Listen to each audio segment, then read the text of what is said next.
Good evening. Good evening. Thank you all so much for joining me. Tonight, I am going to discuss willpower and what we can do to strengthen our willpower. I don't know if you saw the video today. The reason for me doing the video is because I was asked to dig a little bit deeper into topics that aren't being discussed, topics that are needed in such a time as this to help people who are struggling with different things like addictions and self-worth and just things like that. So, hi Lakeisha, thank you so much for watching.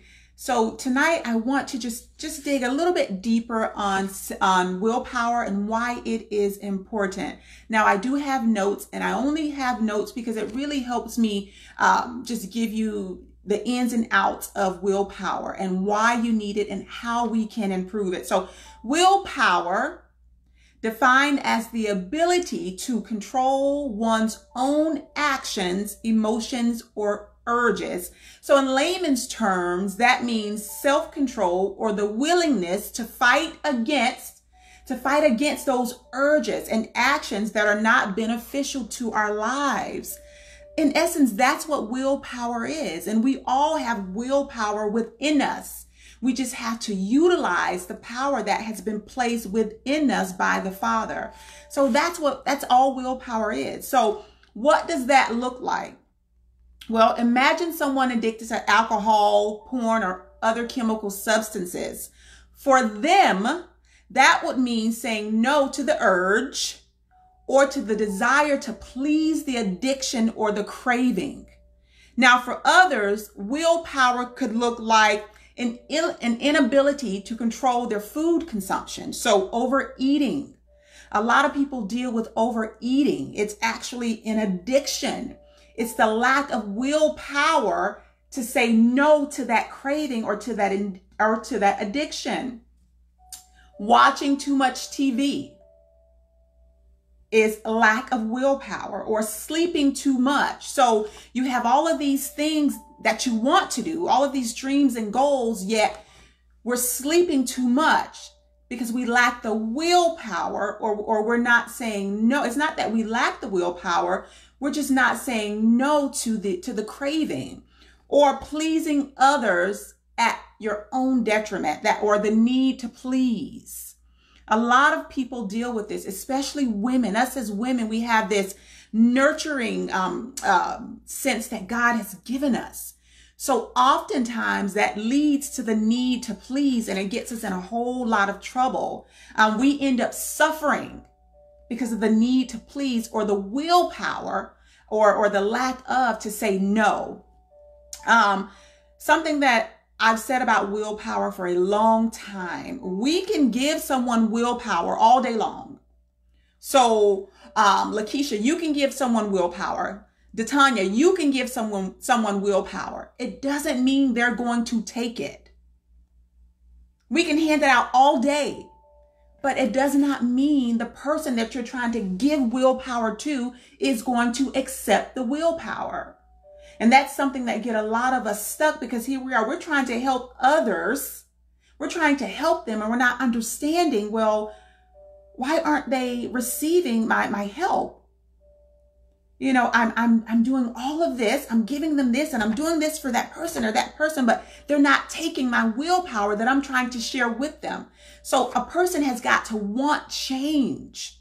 They've got to want the help. So how can we increase our willpower? Well, first off, we have got to understand that a lot of us, including myself, we've all been there. None of us are perfect. A lot of us lack willpower because we're dealing with past hurts and traumas that we have yet to let go of. And I know that's easier said than done. Trust me, been there, done that all day. Been there, done that. But a lack of willpower normally stems from something that has got us bound, or something that's keeping us in bondage. So if we grew up in a fearful environment, that can hinder our lack of willpower. If we grew up being abused, or if someone has hurt us in our lives and has really did a number on our self-esteem, that can hinder our willpower. But there are ways to increase it And for me, the number one way will always be, and a lot of people don't want to hear this, but the number one way, hi Crystal, thank you for watching. The number one way to heal ourselves, to increase willpower, is applying the will of God for our lives.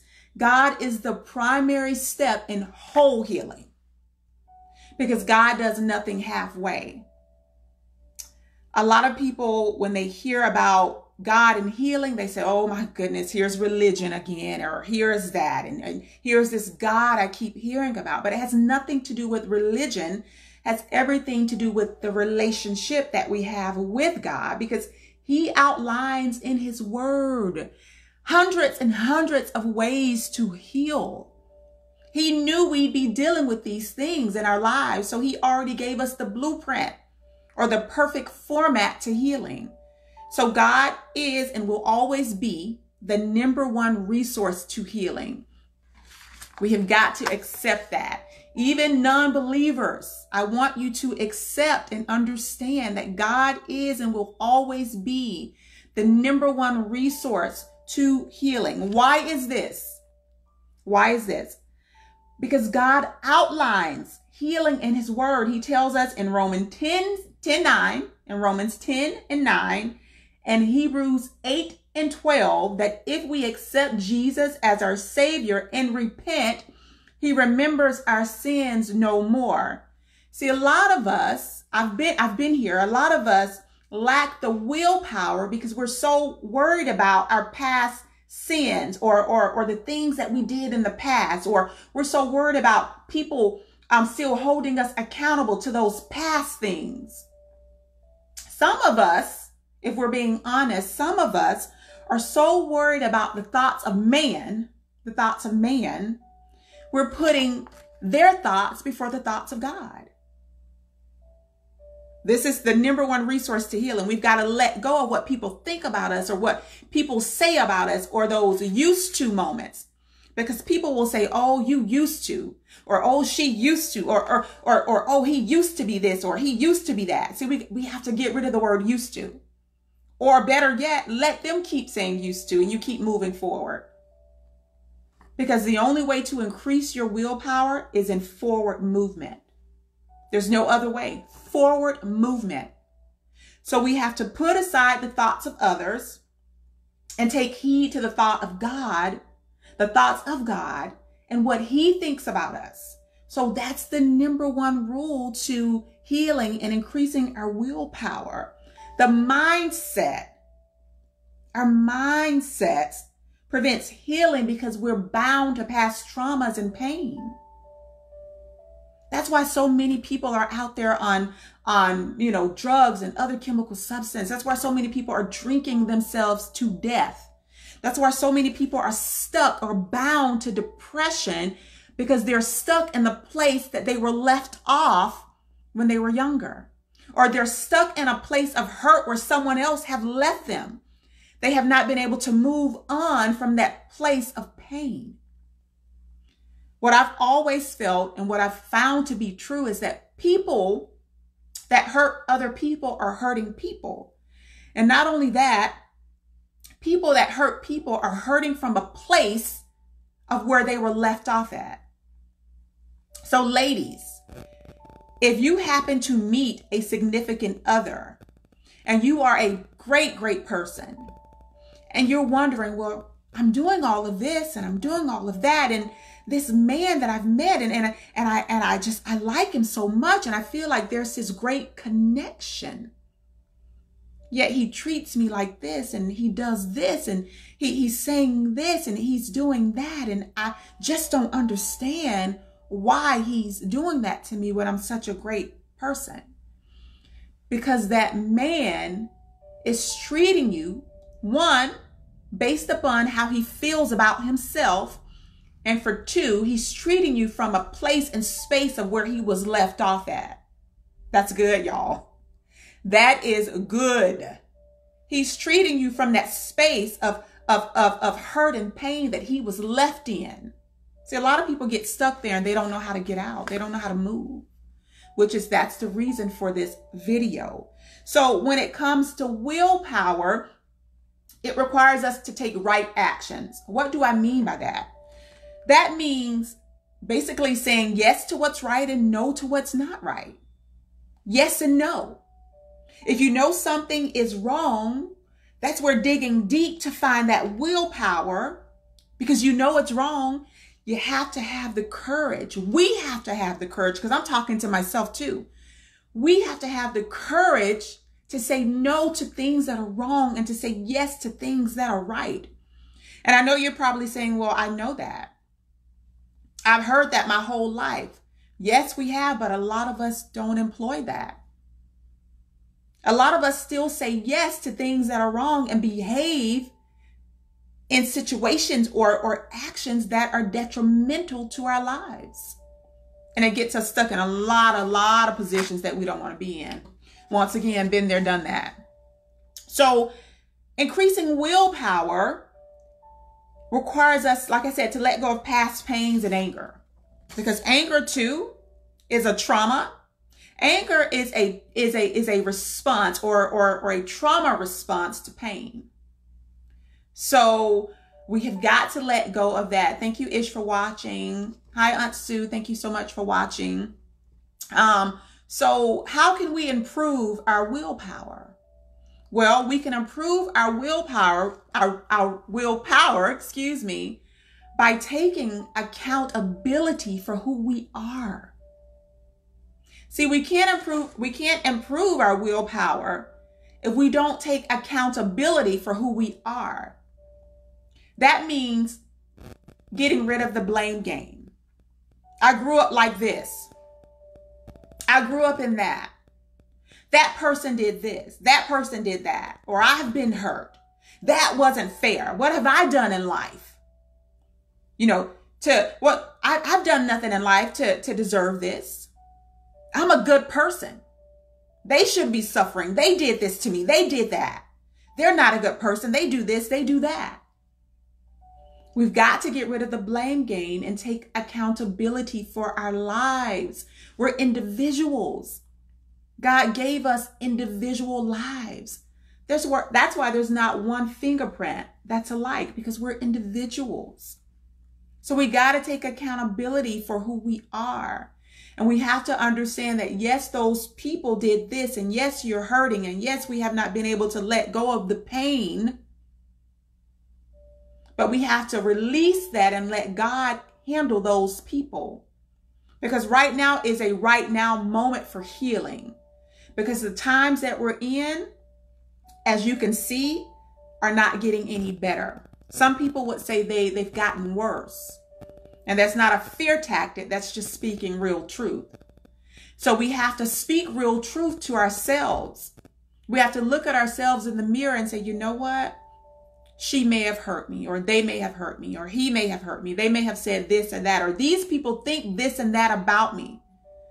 But I've got to keep moving. I got to keep moving. So we have got to take accountability for ourselves. If we don't, willpower will not increase.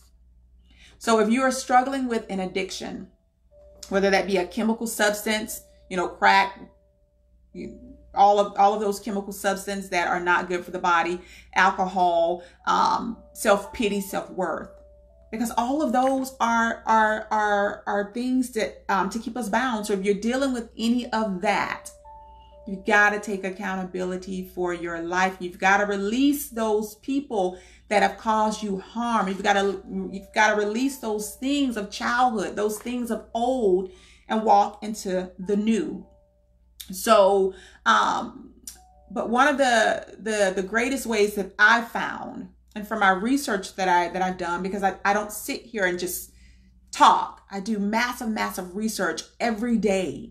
The number one or the number two things that we can do to increase willpower, like I said, God is number one.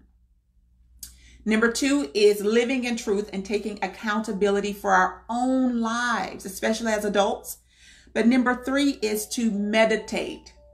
Don't laugh. I know it sounds funny. Meditation is real. It is powerful. And believe it or not, it is an age-old technique or skill that's been around since biblical times. So imagine biblical characters meditating, although in essence, meditation back then was did to help them grow and to help them prosper. So they talked to the Father for growth. But in essence, that's what meditation is today. So meditating is one of the number one ways to increase willpower. Why is this? Because it helps us become better people while giving us a healthy perspective of life. It helps us focus on one thought. Because see, that's another thing that hinders willpower. That's another thing that keeps people stuck in addictions. Because we're focusing on all of these things and all of these thoughts. And a lot of those thoughts are negative or painful thoughts. It keeps us stuck there. So meditation helps us hone in on those thoughts and focus on that one thought, one thing at a time. That's what meditation does. So without judgment. So we're focusing on that one thought without judgment. That means not judging ourselves and not caring about the judgment of others or the judgment from others. We've got to throw that out. In order to increase willpower, we have got to throw out the judgment of others or the care of people judging us. Meditation gives us mental clarity. It calms us. It offers emotional stability. Emotional stability.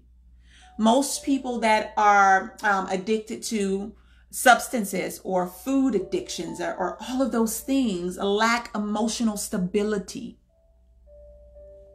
When we meditate, we're stabilized emotionally. This allows us to get in touch with those feelings, those deep, dark, hidden feelings that we're hiding from the world. When we meditate, it allows us not to ignore the feelings, but to feel those feelings, right? To feel them, to understand them, and to deal with them.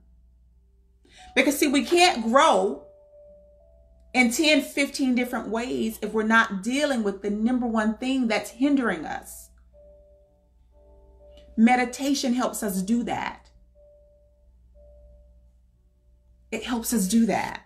So also what I love about meditation for myself is it's a judgment-free zone. So you're sitting there and you're meditating, not like the monks do, clear all of that stuff out. It's just you're sitting in a quiet space and you're meditating. And it's judgment-free. You can talk to yourself. You can talk to God. You get in touch with those feelings. I know people don't want to hear it, but it's real truth. It is real truth. So meditation is a mindfulness technique because it all starts in the mind. Addictions and things like that start in the mind. Because think about this. Most of us, when we're younger, don't grow up and say, I want to be a heroin addict or I want to be an alcoholic. That's not the dream that we have for ourselves. If we're being honest, most of us say, I want to be a doctor. I want to be a lawyer, or I want to be a superstar, a singer, or a model. We don't have a plan to grow up to be someone addicted to a substance. That's not our plan. Most often it comes from pain. Those feelings that we aren't dealing with. The lack of accountability for who we are in the life that God, which is a blessing that He has given to us, we're not taking it and we're not owning it. We're letting other people do it for us. So most often, that's how abuse begins. That's how substance abuse begins. I mean, some people may want to just, curiosity, does kill the cat. But still, that's where that right action comes in at, because it's not like we don't know that drugs kill. It's not like we don't know that that high that you're getting is only for a minute and then it's gone. It's not like we don't know that drugs aren't going to destroy our lives, because there's too much data. There's too much proof. We've seen it with our own eyes out there. That's where those right now moments come into play. So meditation is that mindfulness that allows us to process this life, because this life is hard. It's not easy. Nobody said it would be. God never said it would be. Jesus said we will face tribulations. We will go through these things. There's nothing new under the sun that God has not seen. That's why it's already laid out in the Word of God, because he knew we will face these things. But he's given us things like meditation. Exercise is the next thing.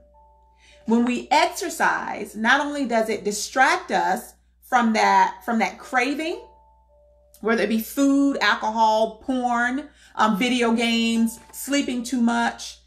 When we exercise, we reduce stress and anxiety. We relax and minimize insomnia. We improve our thinking abilities, and we increase our self-confidence, because it boils down to self-worth and self-confidence. Willpower boils down to self-worth and self-confidence. When we lack the willpower to move in who it is that we've been created to do, it boils down to self-worth and our self-confidence. So exercise and meditation and getting rid of the thoughts or the care of what other people think about you increase your self-worth and your confidence like that. Because you're no longer thinking, well, what is so-and-so saying about me? What is she saying? Or who knows what about me? Who cares? It doesn't matter. The word tells us that there's not one righteous man that can judge another. And I always say, people that are judging you are people with work to do. So in other words, because they're judging you, they have not arrived. They're not there either. They still have a lot of work to do. So it helps us sleep better. It increases our self-confidence. So when we exercise, it works. It minimizes those cravings. It takes our thoughts off the cravings of the substance that we feel is helping us skate through life. Because that's what a lot of people are doing. We're skating through life. And I'm not blaming anyone, because I've been there, done that. So we're skating through life. And we're grabbing a hold to those substances that make us feel good for that moment. It's only for a minute. Another technique is breathing techniques. Controlled, deep breathing techniques. They are proven to help anyone battling with addictions, anyone battling with a lack of self-worth, anyone battling with the lack of willpower. Controlled breathing techniques have been proven to relieve stress, reduce anxiety, increase our clarity. Once again, it's the mind that controls us, and it promotes calmness. So when we're calm, we think better. We think with clarity. Like I stated earlier, there's so much research on different things that hinder willpower. There's so many things on addictions and, drug abuse and alcohol abuse and porn addictions and all of these, overeating anonymous, all of these resources. There's so many out there. There's so many white papers that have been published on techniques to help people heal, but they've got to want to heal. We've got to want to heal as a people. Like I stated before, we can give someone, willpower. We can give someone love. We can hand someone the Bible. Jesus himself can stand in front of people that are hurting, whether it be physically, emotionally, people that are dealing with traumas and past pains, childhood traumas, whether it be people that are dealing with addictions. He can stand in front of them himself and say, here I am. I am the answer. But those people have got to want him. It's the same thing. They've got to want to change. They've got to want to change so badly. They've got to yearn for change so badly that they're willing to do what it takes for change. That starts with willpower. That starts with those right now actions. It's up to the individual that's suffering from the ailment. They've got to want change. They've got to want the resources that are being handed to them. And sometimes they got to pull resources for themselves. At the end of the day, that's what it boils down to. They've got to want healing. They've got to choose to step out of the pain that they've been left in and leave it behind. But sometimes because the pain is so comfortable and they feel like that's all that they know, they stay there because it's comfortable. It's normal to them. It's unchanged to them. And a lot of the times change scares people because it's unknown. They don't know what to expect. But that's what it takes. It takes the courage to say, you know what? I don't know what's ahead for me, but I'm going to walk that road anyway. It takes courage, y'all. It takes those right now moments, those right now choices. And all it takes is 10 minutes a day to start. All it takes is choosing one of the techniques. And I would say start with meditation. It is critical, which is why God tells us, basically, I'm paraphrasing, to meditate. Because it is critical to our healing. So I would say choose one and start there. Now, some negative activities that hinders our willpower, that hinders the growth or the strengthening of our willpower. I have discussed some of them, but I want to go back over them. And like I said, willpower requires dedication. It requires the yearning to heal. That means simply refraining from those negative activities designed to hinder willpower itself. Some of those activities include too much TV, internet and social media. So too much Facebook or Twitter or Instagram or I can't even think of them all, but you know what I mean. Too much social media. Sometimes we have to put it down and take a break. These things hinder the growth or the strengthening of our willpower.